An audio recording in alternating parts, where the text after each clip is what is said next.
Hi friends, നമസ്കാരം. നമ്മുടെ ഇഷ്ടവിശേഷങ്ങളായ ഗൗരി ശങ്കരത്തിൻ്റെ ഒരു അടിപൊളി വിശേഷമായിട്ടാണ് വന്നിരിക്കുന്നത്. അപ്പോൾ എല്ലാവർക്കും നല്ലൊരു ദിവസം ആശംസിച്ചുകൊണ്ട് തന്നെ നമുക്ക് വിശേഷത്തിലേക്ക് പോകാം. അപ്പോൾ തുടങ്ങുമ്പം തന്നെ കാണുന്നത് നമ്മുടെ ഗൗരി വീട്ടിലേക്ക് എത്തിയിരിക്കുകയാണ്. അപ്പോൾ ആരത് സങ്കടപ്പെട്ടെന്ന് കരയാട്ടോ. എന്താ മോളെ ഇത്? എനിക്ക് ഒരു കുഴപ്പമില്ല. ദേ, നീ വെറുതെ എന്നെ ഓർത്ത് വിഷമിക്കല്ലേ. അമ്മേ, അച്ഛനെവിടെ? അച്ഛൻ റൂമിലുണ്ട് മോളെ. അപ്പം അന്ന് നിന്നെ കൊണ്ടാക്കാൻ തൃശ്ശൂരിലാക്കാൻ പോയി വന്നതിന് ശേഷം അച്ഛൻ്റെ സ്വഭാവത്തിൽ കാര്യമായി എന്തൊക്കെയോ മാറ്റങ്ങളുണ്ട് മോളെ. എന്താണെന്നറിയില്ല, എപ്പോഴും മുറി കയറി കഥ കടച്ചിരിക്കും. എന്തൊക്കെയോ പച്ചും വെയും പറയും. ചോദിച്ചാൽ ഒന്നും പറയുകയില്ല. ഇപ്പം അതാണ്, ഈ പുറത്തേക്കൊന്നും അധികം ഒന്നും പോകാറേ ഇല്ല മോളെ. എന്താണെന്നറിയില്ല. ആ 2-3 ദിവസം കൂടുമ്പോൾ മുടങ്ങാതെ ലൈബ്രറി പോവായിരുന്നു. ഇപ്പം അങ്ങോട്ടും പോക്കില്ല. എന്താണെന്നറിയില്ല എന്ന് പറഞ്ഞു. അവൻ്റെ ചെടികളോ പൂക്കളെയോ ഒന്നും ഇപ്പം അവൻ ശ്രദ്ധിക്കുന്നതേയില്ല. അവൻ ഏറ്റവും പ്രിയപ്പെട്ടതായിരുന്നില്ലേ ചെടികളുടെ അടുത്ത് അവൻ വർത്തമാനം പറയുന്നത് തന്നെ കാണാൻ എന്ത് രസമായിരുന്നു. പക്ഷേ ആ ചെടികളെയും പൂക്കളെയും ഒക്കെ അവൻ മറന്ന മട്ട എന്ന് മുത്തശ്ശി ഇങ്ങനെ പറയണം. മോളെ, ഇടയ്ക്ക് എനിക്ക് എന്തൊക്കെയോ തോന്നും. ഇവൻ തന്നെ ശ്യാം തന്നെയാണോ എന്നെനിക്ക് തോന്നാറുണ്ട് എന്ന് പറഞ്ഞു. അവൻ അത്രയ്ക്ക് മാറിപ്പോയതുപോലെ എന്തോ. മുത്തശ്ശി വിഷമിക്കാതിരിക്കുക, ഞാൻ അച്ഛനുമായിട്ടൊന്ന് സംസാരിക്കട്ടെ എന്ന് പറഞ്ഞു ഗൗരി. അപ്പോൾ ആദർശം, വേണിയും നന്ദിനി അമ്മയും മുത്തശ്ശിയും എല്ലാവരും നിൽപ്പുണ്ട് കേട്ടോ. അപ്പോൾ ഇവരിങ്ങനെ നിന്നു. ഗൗരി നേരെ നമ്മുടെ ശ്യാം സാറിൻ്റെ റൂമിലേക്ക് എത്തുകയാണ്.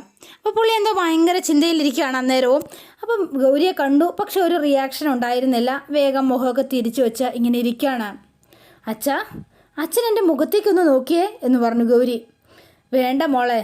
എന്തിനാ മോളെ നീ ഇങ്ങോട്ടേക്ക് വന്നത്? എന്തിനാ? ഈ അച്ഛനെ നിൻ്റെ മുഖത്ത് നോക്കാൻ പോലും പറ്റുന്നില്ലല്ലോ. എത്ര ഗതികെട്ട അച്ഛനാ ഞാൻ. എന്തിനാ എൻ്റെ കണ്ണിൻ മുന്നിൽ എൻ്റെ മോളോട് ഇത്രയും ക്രൂരത ചെയ്തിട്ടും എനിക്കൊന്നും ചെയ്യാതെ, അല്ലെങ്കിൽ എനിക്ക് നോക്കി നിൽക്കാനേ കഴിഞ്ഞുള്ളൂ എന്ന് ഓർക്കുമ്പോൾ എനിക്ക് സഹിക്കാൻ പറ്റുന്നില്ല മോളെ. എനിക്കെൻ്റെ മോളോട് മാപ്പ് ചോദിക്കാൻ പോലും അർഹതയില്ല മോളെ എന്ന് പറഞ്ഞു. എൻ്റെ അച്ഛൻ ഇങ്ങനെ വിഷമിക്കില്ലേ? തെറ്റ് എൻ്റേതാ, അതെനിക്കറിയാം. ഞാനല്ലേ അച്ഛനോട് മാപ്പ് ചോദിക്കേണ്ടത്. ശങ്കറിൻ്റെ വീട്ടുകാർ കാരണം എൻ്റെ അച്ഛൻ നാണം കെടിയേണ്ടി വന്നു, അപമാനിക്കേണ്ടി വന്നു. ഓരോ തവണയും അവരിത് തന്നെ ആവർത്തിച്ചുകൊണ്ടിരിക്കുന്നു. അപ്പോഴും എനിക്കൊന്നും ചെയ്യാൻ പറ്റുന്നില്ലല്ലോ അച്ഛാ. എന്താ? സാരമില്ല, അച്ഛൻ വിഷമിക്കല്ലേ. അച്ഛൻ ഇങ്ങനെ ഇരിക്കുന്നത് കാണുമ്പോൾ എനിക്ക് സഹിക്കാൻ പറ്റുന്നില്ല. എനിക്കത് ഒരിക്കലും അംഗീകരിക്കാൻ പറ്റില്ല. അച്ഛൻ എന്നോട് മനസ്സ് തുറന്നൊന്ന് സംസാരിക്കുമെങ്കിലും ചെയ്യുക, എൻ്റെ മുഖത്തേക്കെങ്കിലും ഒന്ന് നോക്ക് എന്നൊക്കെ പറഞ്ഞുകൊണ്ട് വേഗം തന്നെ ഗൗരി ഇങ്ങനെ സംസാരിക്കുകയാണ്. അച്ഛൻ തൃശ്ശൂരിൽ നിന്ന് തിരിച്ചു വന്ന ശേഷം അച്ഛൻ ആളാകെ മാറിപ്പോയിന്ന് അമ്മയും മുത്തശ്ശിയും ഒക്കെ പറഞ്ഞു. എന്ത് പറ്റി അച്ഛാ? അതൊക്കെ ഞാൻ കാരണമല്ലേ എന്ന് ചോദിച്ചു. എൻ്റെ പേരിൽ അച്ഛൻ ആരുടെ മുൻപിൽ അപമാനിക്കപ്പെടുന്നത് കാണാൻ എനിക്കിഷ്ടമല്ല. അതുകൊണ്ടാ.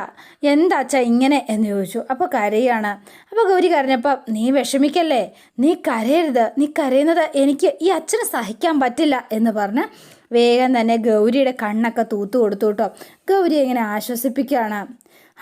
അവിടുന്ന് തിരിച്ചു വന്നതിന് ശേഷം ഒരിക്കൽ പോലും, അല്ലെങ്കിൽ ഒരു ദിവസം പോലും എനിക്ക് സ്വസ്ഥമായിട്ടൊന്നും ഉറങ്ങാൻ കഴിഞ്ഞിട്ടില്ല. അവിടെ നടന്നതൊക്കെ എപ്പോഴും മനസ്സിൽ തികട്ടി ഇങ്ങനെ വന്നുകൊണ്ടേയിരിക്കുകയാണ്. ഓരോരോ ചിന്തകളാണ്. ജീവിതത്തിൽ ഇന്ന് വരെ, അല്ലെങ്കിൽ ജീവിതത്തിൽ ഇന്നോളം ഞാൻ ഇതുപോലെ ഒരു അപമാനം സഹിച്ചിട്ടില്ല. എന്തോ എൻ്റെ ഒരു ആത്മവിശ്വാസം ചോർന്നത് പോയതുപോലെയാണ് എനിക്ക് തോന്നുന്നത്. ആരുടെയും മുഖത്ത് നോക്കാൻ പറ്റുന്നില്ല. മുഖത്ത് നോക്കാൻ പോയിട്ട് തല ഉയർത്തി നിൽക്കാൻ പോലും കഴിയണില്ല എന്ന് പറഞ്ഞു.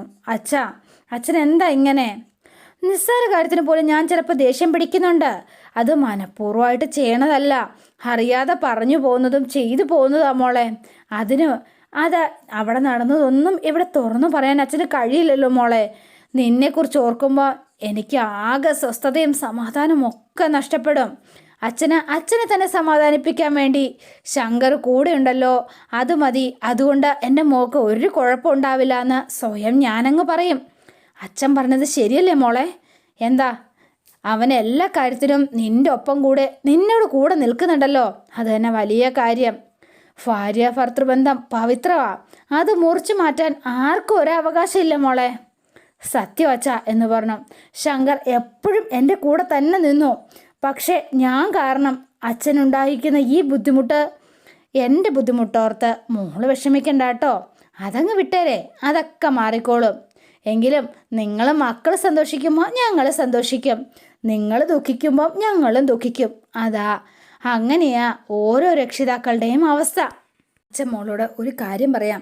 നമ്മുടെ ശങ്കറുണ്ടല്ലോ, അവൻ എന്താ പറയുക, വിദ്യാഭ്യാസം ഒരു ഒന്നും കാണില്ല, പക്ഷേങ്കിൽ അവൻ നല്ലൊരു ഭർത്താവാ. അവൻ എങ്ങനെയെങ്കിലും ആയിക്കോട്ടെ, അവൻ നിന്നെ പ്രാണനെ പോലെ സ്നേഹിക്കുന്നത്.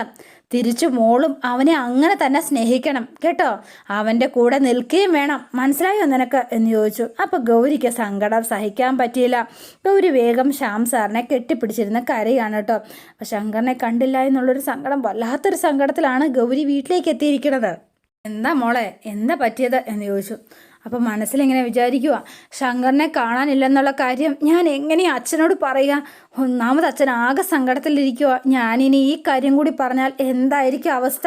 അപ്പോൾ ഗൗരിയുടെ മനസ്സിൽ ആകെ ഒരു വിമിഷ്ടവും പ്രയാസവും ഒക്കെ ആയി. എന്ത് ചെയ്യാനാ, ഒന്നും പറയാനും പറ്റുന്നില്ല. പിന്നെ കാണുന്നത് നമ്മുടെ ചാരങ്ങാട്ട് വീട്ടിലാണ്. അപ്പോൾ ചാരങ്ങാട്ട് വീട്ടിൽ നമ്മുടെ ശേഖരനും അതുപോലെ തന്നെ നമ്മുടെ രാധാമണി ഇരിക്കുകയാണ് കേട്ടോ. ആകെ ഒരു കൂടോത്രം മണക്കുന്നുണ്ടമ്മേ എന്ന് പറയാണ് ശേഖരൻ. അല്ലെങ്കിൽ പിന്നെ അച്ഛനെല്ലാം മറന്ന് അവളുടെ സൈഡാവുമോ? അപ്പോൾ കമല അങ്ങോട്ടേക്ക് വന്നു. അപ്പോൾ കമല അപ്പുറത്ത് മാറി നിൽക്കുക കേട്ടോ. അവിടെ എന്തോ കൂടോത്രം ഉണ്ട്, അതുറപ്പാ. ശേഖര, നീ വെറുതെ അച്ഛനെ കുറ്റം പറയണ്ട. അങ്ങേര് എന്തെങ്കിലും കാണാതെ ഒന്നും ചെയ്യില്ല. അച്ഛൻ മനസ്സിൽ കാണാതെ പ്രവർത്തിക്കുന്ന ആളൊന്നും അല്ല, അത് നീ ആദ്യം മനസ്സിലാക്കുക എന്ന് പറഞ്ഞു. അപ്പോൾ ഇവർ സംസാരിച്ചുകൊണ്ടിരിക്കുമ്പോഴാണ് കമലയെ കാണുന്നത്. അപ്പോൾ രാധാമണിക്ക് ആകെ ദേഷ്യം വന്നു. രാധാമണി ചാടി ഇങ്ങോട്ടേക്ക് എഴുന്നേറ്റു. എന്നിട്ട് നേരെ കമലയുടെ അടുത്തേക്ക് ചെന്നു കേട്ടോ. എന്നിട്ട് അവളുടെ മുടിക്കുത്തിനിങ്ങനെ പിടിച്ചു. നീ എന്ത് കേൾക്കാനാടി ഇവിടെ വന്ന് നിൽക്കുന്നത്? എടി, ഞങ്ങളിവിടെ സംസാരിക്കുന്ന കാര്യങ്ങൾ പുറത്താരെങ്കിലും അറിഞ്ഞാലുണ്ടല്ലോ, എന്താടി നിനക്കൊന്നും മിണ്ടായില്ലേ? ആരോടെങ്കിലും നീ പറയോ എന്ന് ചോദിച്ചു. അപ്പം കമല ഒന്നും മിണ്ടുന്നില്ല. ഇത് കണ്ട് ശേഖരൻ ആസ്വദിച്ച് ചിരിക്കുകയാണ് കേട്ടോ. വാ തുറന്ന് പറയടി, എന്നാ നിനക്ക് വായില്ലേ എന്ന് ചോദിച്ചു. അപ്പം നീ എല്ലാം പുറത്ത് പറയുമല്ലേ? ആഹാ, അതല്ലേ നീ മിണ്ടാതെ നിൽക്കുന്നതിൻ്റെ ഉദ്ദേശം അല്ലേടി? നിന്നെ ഇന്ന് ഞാൻ എന്ന് പറഞ്ഞ കൈ ഒങ്ങിയപ്പോഴത്തേനും ആ ജോലിക്കാർ ഓടിയെത്തുക. കൊച്ചമ്മ എന്തായി ചെയ്യണത് എന്ന് ചോദിച്ചു. അപ്പോൾ വേഗം മുടിക്കുത്തന്നെ വിട്ടു. എന്നിട്ട് പറയാ, കമലേ, നിനക്ക് അവളോടുള്ള സ്നേഹം കൂടിയിട്ട് ചിലപ്പോൾ തോന്നും ഇവിടെ നടന്ന കാര്യങ്ങളൊക്കെ അവളോട് പറയണമെന്ന്. നീ എങ്ങാനും അവൾക്ക് ഫോൺ ചെയ്തു എന്ന് ഞാൻ അറിയാവോ? അപ്പോൾ കൈ കൊണ്ട് കൊങ്ങയ്ക്ക് പിടിക്കാൻ നിന്നപ്പോഴും കൈക്ക് കയറി പിടിച്ചു. കൊച്ചമ്മ എന്തേ കാണിക്കുന്നത്? കമലക്കുഞ്ഞിന് വയറ്റിലുള്ളതാ. വയറ്റിൽ കിടക്കുന്ന കൊച്ചിന് എന്തെങ്കിലും സംഭവിച്ചാൽ മഹാദേവൻ സാറ് കൊച്ചമ്മയോട് ക്ഷമിക്കുമെന്ന് കൊച്ചമ്മയ്ക്ക് തോന്നുന്നുണ്ടോ എന്ന് ചോദിച്ചു. അവളുടെ ഒരു കുഞ്ഞ് എന്ന് ശേഖരൻ ഇങ്ങനെ. എന്തിനാണ് നീ ഇവിടെ നിൽക്കുന്നത്? പോടി, എൻ്റെ കൺമുന്നിൽ നിന്ന് പോടി, എൻ്റെ കൺമുന്നിൽ കണ്ടു പോവരുത് എന്ന് പറഞ്ഞു. അപ്പോൾ കമല അങ്ങോട്ടേക്ക് പോയി. അപ്പോൾ നമ്മുടെ ഗൗരി സംസാരിക്കാൻ പോയിരിക്കുകയാണല്ലോ. അപ്പോൾ അവിടെ തന്നെ ഇരിക്കുകയാണ് നമ്മുടെ ആദർശും അതുപോലെ തന്നെ അമ്മയും മുത്തശ്ശിയും ആരതിയും. അപ്പോൾ ഗൗരി ഇതേണ്ട നമ്മുടെ ശ്യാമിനെയും കൂട്ടിക്കൊണ്ട് അങ്ങോട്ടേക്ക് കയറി വന്നു. അപ്പോൾ ശ്യാമ് ഭയങ്കര ഹാപ്പി ആയിട്ടാട്ടോ കയറി വരുന്നത്. അച്ഛാ, എന്നാൽ പിന്നെ എനിക്കിപ്പോൾ തന്നെ തിരിച്ചു പോകണം. നീ ഇപ്പം ഇങ്ങോട്ട് വന്നതല്ലേ ഉള്ളൂ മോളെ? ഇന്ന് തന്നെയോ? എന്തിനാ ഗൗരി നീ ഇപ്പം തന്നെ തിരിച്ചു പോണത്? 1-2 ദിവസം നിൽക്കാനുള്ള ഡ്രസ്സുകൾ നീ എടുത്തിട്ടുണ്ടല്ലോ എന്ന് നന്ദിനി അമ്മയും ചോദിച്ചു. പിന്നെ എന്തിനാ മോളെ തിരിച്ചു പോണത്? അമ്മേ, എനിക്ക് പോയേ പറ്റൂ. മോളെ, എന്താ ഇത്ര ധൃതി പിടിച്ച് പോകേണ്ട കാര്യം എന്താ? അതല്ലേ ചോദിക്കുന്നത്. എന്തെങ്കിലും പ്രശ്നമുണ്ടോ? എന്തോ ഉണ്ട്, അല്ലെങ്കിൽ നീ ഇങ്ങനെ വാശി പിടിക്കില്ല എന്ന് ശ്യാം പറഞ്ഞു. എന്താ മോളെ കാര്യം? നീ ധൈര്യമായിട്ട് പറയാം. അപ്പോൾ കുറച്ച് നേരം നിന്നിട്ട് അത് പിന്നെ ശങ്കറിനെ എന്ന് പറഞ്ഞു. ശങ്കറിനെ ഇന്നലെ മുതൽ കാണാനില്ല എന്ന് പറഞ്ഞു.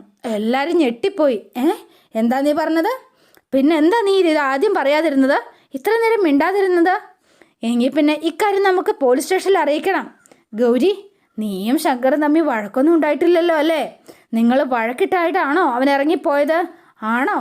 അല്ലമ്മേ, അങ്ങനെ ഒന്നും സംഭവിച്ചിട്ടില്ല. അല്ല മോളെ, ഇതെന്താ ശങ്കറിനെ കാണാതായപ്പോൾ ചാരങ്ങാട്ടുകാർ പോലീസിൽ പരാതിയൊന്നും കൊടുത്തില്ലേ?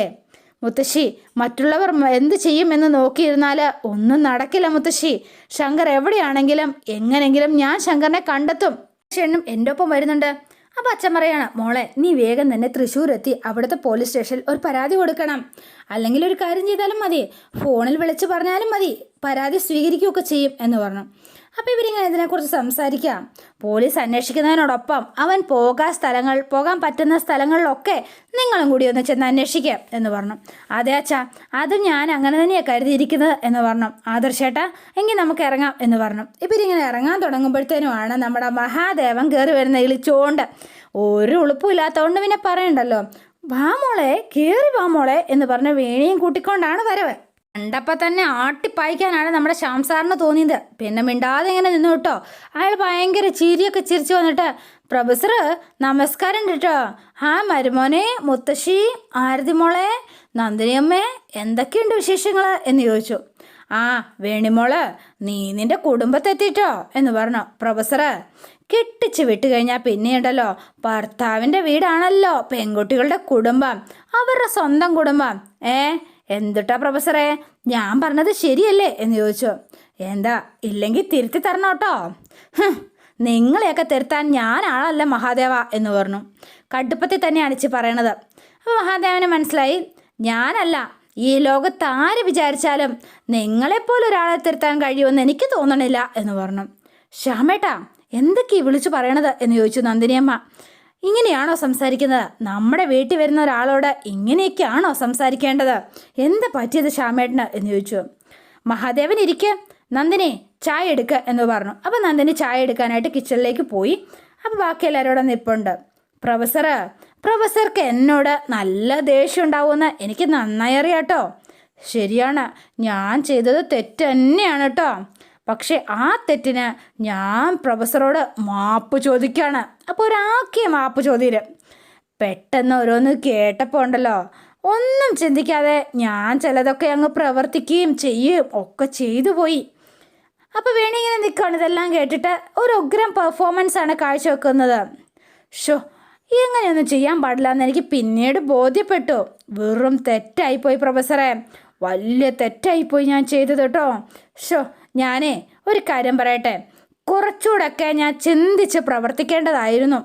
എൻ്റെ തെറ്റ് തിരുത്തണം കേട്ടോ. ഞാൻ എൻ്റെ മോനെ ഗൗരീനെ ഒരുപാട് വിശ്വാസം എന്ന് പറഞ്ഞാലുണ്ടല്ലോ, അത്ര പത്തര മാറ്റ വിശ്വാസം, അത്ര വിശ്വാസമാണ്. ലോകത്തൊരു ഭർത്താവും ഒരു ഭാര്യയെയും ഇങ്ങനെ മാത്രം അല്ലെങ്കിൽ ഇത്ര മാത്രം വിശ്വസിച്ചിട്ടുണ്ടാവില്ല. അത്രയ്ക്ക് വിശ്വാസമാണ് എൻ്റെ മോന് ഗൗരിയെ. അറിയോ, ഇവർക്കിടയിലെ ഞാൻ ഒന്നിനും പോവാൻ പാടില്ലായിരുന്നു. ഞാൻ ചെയ്ത തെറ്റ് എന്ത് ചെയ്യാനാ, എന്ത് ചെയ്യണ്ട എന്നൊക്കെ ഇവർക്കറിയാലോ. അച്ഛാ, നമ്മളിതൊക്കെ പറഞ്ഞുകൊണ്ടിരിക്കേണ്ട ടൈമാണോ എന്ന് ചോദിച്ചു വേണി. നമുക്ക് എത്രയും പെട്ടെന്ന് മോളെ ഗൗരി, നീ വേഗം റെഡിയായിട്ട് വന്നോട്ടോ. വീട്ടിൽ കണ്ടില്ലെങ്കിലേ നമ്മുടെ കുട്ടിശങ്കരനുണ്ടല്ലോ എന്തൊട്ടൊക്കെ പ്രശ്നം ഉണ്ടാക്കുമെന്ന് പറയാൻ പറ്റില്ല. വേണിക്കൊന്നും മനസ്സിലായില്ല. അച്ഛൻ ഉഗ്രം പെർഫോമൻസ് ആണ് കാഴ്ചവെക്കണതെന്ന് മനസ്സിലായി വേണിക്ക്. അപ്പോൾ ഇത് വേണി പറയാതിരിക്കാൻ വേണ്ടിയിട്ട് തടയിട്ടാണ് മഹാദേവൻ മുൻകൂട്ടി ഇടയ്ക്ക് കയറി സംസാരിക്കുകയും ചെയ്യുന്നത്. അപ്പോൾ ഇവരിങ്ങനെ അതിശയത്തോടെ നോക്കുകയാണ് കേട്ടോ. അവൻ്റെ സ്വഭാവം നിനക്കറിയാലോ എൻ്റെ പൊന്നു മോളെ, അതുകൊണ്ടൊരു കാര്യം ചെയ്തോ. പിന്നെ എന്തൊട്ടിനാ വെറുതെ സമയം കളയണത്? നീ വേഗം റെഡിയായിട്ട് വാ, നമുക്ക് പോവാം. അച്ഛൻ എന്താ ഈ പറയണത്? ശങ്കർ തിരിച്ചു വന്നോ എന്ന് ചോദിച്ചു. പിന്നല്ലാണ്ട്, ശങ്കർ തിരിച്ചു വന്നില്ലെങ്കിൽ പിന്നെ ഞാൻ ഇങ്ങോട്ടേക്ക് വരുമെന്ന് നിനക്ക് തോന്നുന്നുണ്ടോ എന്ന് ചോദിച്ചു. എൻ്റെ മോളെ, അപ്പോൾ വേണിക്ക് കള്ളത്തരാന്നൊക്കെ മനസ്സിലായിട്ടോ. വേണി ഇങ്ങനെ മിണ്ടാതെ നിൽക്കും, അച്ഛനല്ലേ. വേണി മോള്, നമ്മൾ ഇങ്ങോട്ടേക്ക് വരുന്ന വഴിക്ക് നമ്മൾ ചായ കുടിക്കാൻ നിർത്തിയത് മോൾ ഓർമ്മയുണ്ടോ? എന്താ മോൾക്ക് ഓർമ്മയില്ലേ? അപ്പോഴാണ് നമ്മുടെ പിള്ളച്ചേട്ടൻ വിളിച്ചത്. കുട്ടിശങ്കരൻ വീട്ടിലെത്തിയെന്ന. നമ്മുടെ വീട്ടിൽ വന്ന് കയറിയ ഉടനെ ഗൗരി എവിടെ എന്ന് ചോദിച്ചുകൊണ്ടിരിക്കാന്നാ പറഞ്ഞത്. അതുകൊണ്ട് മോള് വേഗം വാ, നമുക്ക് പോവാം. അതുണ്ടല്ലോ എന്ന് പറഞ്ഞു വേണി മോളെ, ഇത്രയും ദൂരം യാത്ര ചെയ്ത് നീ ക്ഷീണിച്ചിരിക്കുകയല്ലേ, പോയി റെസ്റ്റ് എടുക്കും മോളെ. നമുക്ക് ഇറങ്ങിയാലോ ഗൗരിയെ? എന്നാ സമാധാനമായി, ശങ്കർ തിരിച്ചു വന്നല്ലോ എന്ന് പറഞ്ഞു മുത്തശ്ശി. എന്നാൽ ഇറങ്ങാം എന്ന് പറഞ്ഞ് ഗൗരിയും സമ്മതിച്ചു. ശ്രീകണ്ഠേശ്വരൻ്റെ അനുഗ്രഹം. മോളെന്നാൽ സന്തോഷമായിട്ട് പോയിട്ട് വാ എന്ന് പറഞ്ഞു. അപ്പോൾ എല്ലാവരും അനുഗ്രഹിച്ച് ഗൗരിയെ നമ്മുടെ മഹാദേവൻ്റെ ഒപ്പം പറഞ്ഞയക്കുകയാണ്. ശരി. അപ്പോൾ വേണിക്കൊന്നും പറയാൻ പറ്റാത്ത അവസ്ഥയായിട്ടോ. ഒന്നും മനസ്സിൽ വെക്കരുത് കേട്ടോ, പറ്റിപ്പോയിട്ടോ. എല്ലാത്തിനും എന്നോട് ക്ഷമിക്കണം കേട്ടോ. ഇനി എന്നാൽ പിന്നെ ഞങ്ങൾ പോയിട്ട് വരട്ടെ. ശരി എന്ന് പറഞ്ഞ് ഗൗരിയും കൂട്ടിക്കൊണ്ട് മഹാദേവൻ അവിടെ നിന്ന് അങ്ങ് പുറപ്പെടുകയാണ്. അപ്പോൾ പിന്നെ മഹാദേവൻ പോയി കഴിഞ്ഞപ്പോഴത്തേനും നമ്മുടെ ശ്യാം സാർ ആകെ ചിന്തയിൽ ഇങ്ങനെ ഇരിക്കുകയാണ്. അപ്പോൾ നമ്മുടെ വേണി എന്ത് ചെയ്തെന്ന് വെച്ചാൽ ഒരു കപ്പ് കാപ്പിയായിട്ട് വീണ്ടും ചെല്ലുകയാണ്. അപ്പോൾ ഭയങ്കര ആലോചനയിൽ ഇരിക്കുകയാണ്. ഇനി വീണ്ടും പ്രശ്നം ഉണ്ടാക്കുമെന്നൊരു പേടിയുണ്ട്. ഒന്ന് മടിച്ചാണ് നമ്മുടെ ശ്യാമിൻ്റെ അടുത്തേക്ക് ചെന്നത്.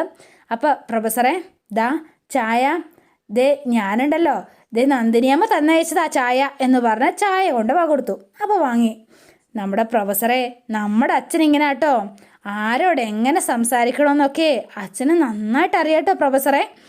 ഇപ്പോഴേ ഇലക്ഷൻ്റെ ടൈമായിട്ട് വരുമല്ലേ, അച്ഛന് നല്ല ടെൻഷൻ ഉണ്ട് കേട്ടോ. പിന്നെയുണ്ടല്ലോ, എങ്കിലും ഇവിടെ വരാനായിട്ട് അച്ഛൻ ടൈം കണ്ടെത്തിയില്ലേ പ്രൊഫസറെ, അത് വലിയ കാര്യമല്ലേ പ്രൊഫസറെ. നമ്മുടെ അച്ഛൻ ചാരങ്ങാട്ട് മഹാദേവനില്ലേ, പുള്ളിക്കാരൻ്റെ പ്രത്യേകത എന്താണെന്ന് പ്രൊഫസർക്കറിയോ? എന്തൊട്ട് പ്രശ്നം ഉണ്ടെങ്കിലും എൻ്റെ അച്ഛൻ്റെ കയ്യിലേ അത് സോൾവ് ചെയ്യാനുള്ള ഫോർമുല ഉണ്ടാവുന്നേ. അതാണ് നമ്മുടെ ചാരങ്ങാട്ട് മഹാദേവൻ. ശരിയാ. ഇത്ര നേരം മിണ്ടാതിരുന്ന പ്രൊഫസർ വേഗം ചാടിക്കടിച്ച പോലെ സംസാരിക്കണം എന്നാണ് വിചാരിച്ചത്. പക്ഷേ എങ്കിലൊരു ശാന്ത സ്വഭാവമായിട്ട് ഇങ്ങനെ സംസാരിക്കുകയാണ്. അതെ, ശരിയാ, എല്ലാം ശരിയാ. നിൻ്റെ അച്ഛന് വളരെ നന്നായിട്ട് എല്ലാവരെയും ഡീൽ ചെയ്യാൻ അറിയാം. നമ്മുടെ ശരി തെറ്റുകളെക്കുറിച്ച് നല്ല ധാരണയുണ്ട്. പിന്നെ എന്ത് വേണം? അതുകൊണ്ട് എൻ്റെ മോളെക്കുറിച്ച് ഓർത്ത് ഒരു പേടിയും വേണ്ട. ഹോ, പ്രൊഫസർ എന്തിനാ കൂടുതൽ ആലോചിച്ച് വെറുതെ ടെൻഷൻ അടിക്കുന്നത്?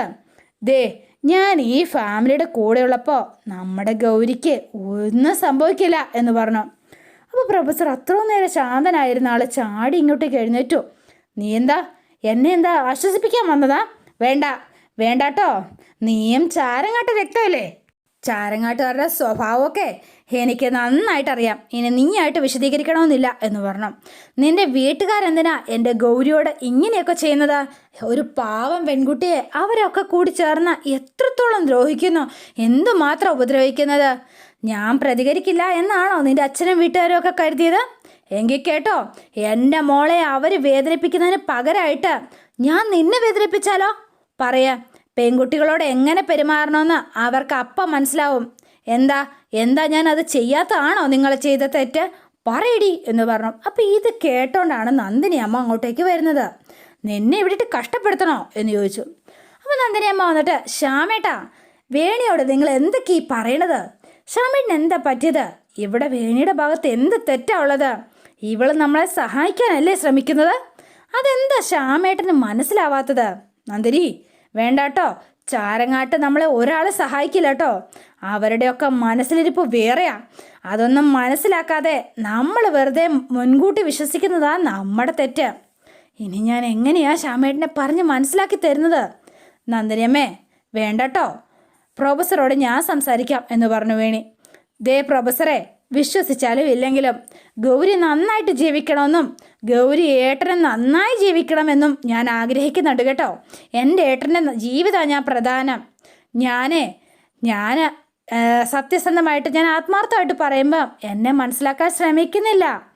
എന്നെ സംബന്ധിച്ച് എൻ്റെ ലൈഫ് മാറ്റിയത് നിങ്ങൾ രണ്ടുപേരുമാണ്, പ്രൊഫസറും നന്ദിനിയമ്മയും. നിങ്ങൾ രണ്ടുപേരും കാരണം ഞാൻ നല്ലൊരു വ്യക്തിയായിട്ട് മാറിയിട്ടുണ്ടെങ്കിൽ അതിന് ഉത്തരവാദികൾ. എനിക്കൊരിക്കലും മാറ്റം ഉണ്ടാവില്ല എന്ന് മുത്തശ്ശിയും ആരതിയും ആദർശേട്ടൻ വരെ കരുതിയിട്ടുണ്ടായിരുന്നു. പക്ഷേ അങ്ങനെയുള്ള ഈ ഞാൻ വരെ മാറിയിട്ടുണ്ട് എങ്കിൽ പ്രൊഫസർക്കിപ്പോൾ എന്തൊട്ടാ സംഭവിച്ചുകൊണ്ടിരിക്കുമെന്ന് പ്രൊഫസർക്കറിയോ? അറിയില്ലെങ്കിൽ ഞാൻ പറഞ്ഞു തരാട്ടോ എന്ന് പറഞ്ഞു. ഈ രണ്ട് ഫാമിലിയും കണ്ടുകൊണ്ട് ഞാൻ പറയാട്ടോ പ്രൊഫസർ ഇപ്പം എൻ്റെ വീട്ടിലുള്ള ആൾക്കാരുടെ നിലവാരത്തിലേക്ക് താന്നുകൊണ്ടിരിക്കുക. പ്രൊഫസറെ പോലൊരു നല്ല മനുഷ്യൻ എൻ്റെ അച്ഛൻ്റെ നിലവാരത്തിലേക്ക് താന്നു പോവരുത് കേട്ടോ. അങ്ങനെ നശിച്ചു പോവരുത്. ഇത് മാത്രമേ എനിക്ക് പറയാനുള്ളൂ എന്ന് പറഞ്ഞ് വേണി മേളിലേക്ക് കയറിപ്പോയിട്ടോ. അപ്പോൾ ആകെ പ്രൊഫസർക്ക് എന്താ പറയുക, അട്ടി കിട്ടിയ പോലെ ആയിപ്പോയി എന്ന് പറയാം. വേണി പറഞ്ഞത് അക്ഷരാപ്രതി ശരിയാണ്. നമ്മുടെ പ്രൊഫസർ ഇത്രയധികം തരം താണു പോകുമെന്ന് ഒരിക്കലും സ്വപ്നം കരുതിയതേ അല്ല. അപ്പോൾ പ്രൊഫസർക്ക് ആകെ വല്ലാത്തൊരു വിഷമായിപ്പോയി. ശരിയാണ്, ഞാൻ എന്തായി കാണിക്കുന്നത് എന്നുള്ളൊരു ബോധ്യം അപ്പോഴാണ് വരുന്നത്. അതോടെയാണ് ഇന്നത്തെ വിശേഷം അവസാനിക്കുന്നത്. ഇനി നാളത്തെ വിശേഷം ഇതിലും ഗംഭീരമാണ്. അപ്പോൾ എല്ലാവരും വെയിറ്റ് ചെയ്യുക. ഇഷ്ടപ്പെട്ടുവെങ്കിൽ ലൈക്ക് ചെയ്യുക, ഷെയർ ചെയ്യുക, തൊട്ടടുത്ത് ആ ബെൽ ബട്ടൺ കൂടെ ഒന്ന് ഞെക്കുകയാണെങ്കിൽ ഞാൻ ഇടുമ്പോൾ തന്നെ നോട്ടിഫിക്കേഷൻ ലഭിക്കുന്നതായിരിക്കും. പുതുപുത്തൻ വിശേഷമായിട്ട് എത്താം. Bye and see you again.